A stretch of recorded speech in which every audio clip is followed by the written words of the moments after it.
Clara's Crazy Curls by Helen Poole. Little Clara May was very, very small. But what was most extraordinary was her hair was really tall. She didn't need a pencil case, a school bag, or lunchbox. Instead, she stored her gear in her big, strong, curly locks.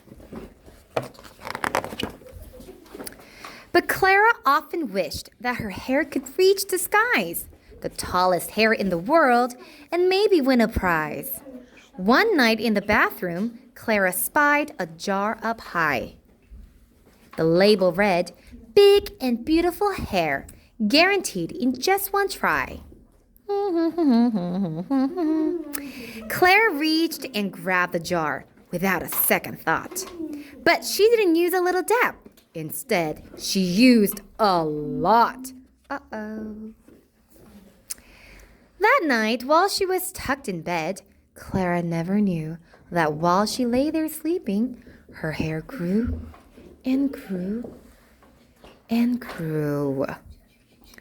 When Clara woke next morning, she was on the bottom stair.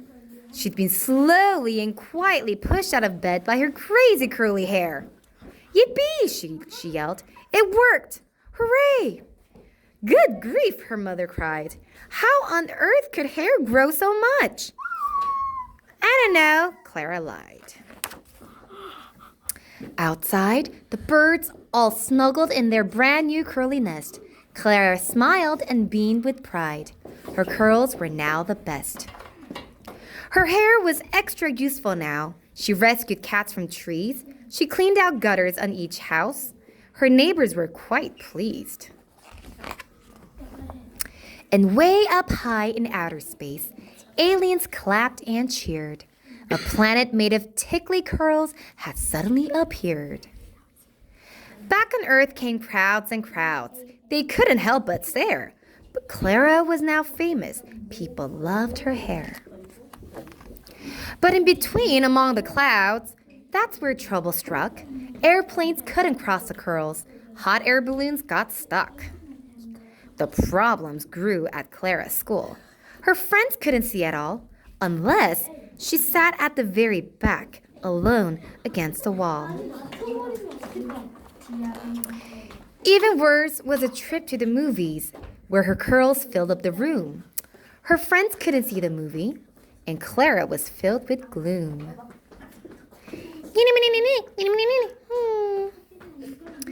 Clara walked home all flustered. She felt like a terrible friend. She wished her hair was no longer so tall. She wanted the fuss to end. Aww.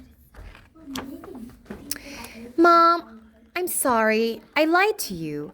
I used all your fancy hair cream. I only wanted my curls to grow."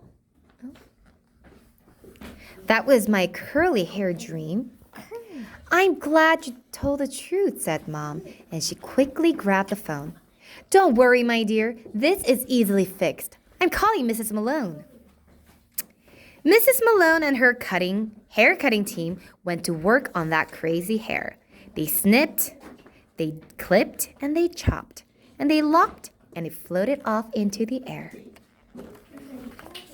Clara realized that having tall hair, the tallest hair in the world, wasn't as great as she dreamed it would be. She was happy with shorter curls. Her hair was still taller than average. She didn't feel gloomy or grim. She still used it to store all her school things and went every week for a trim.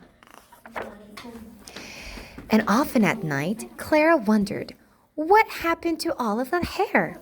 Was it out there up high, coiling and curling, still floating in the air?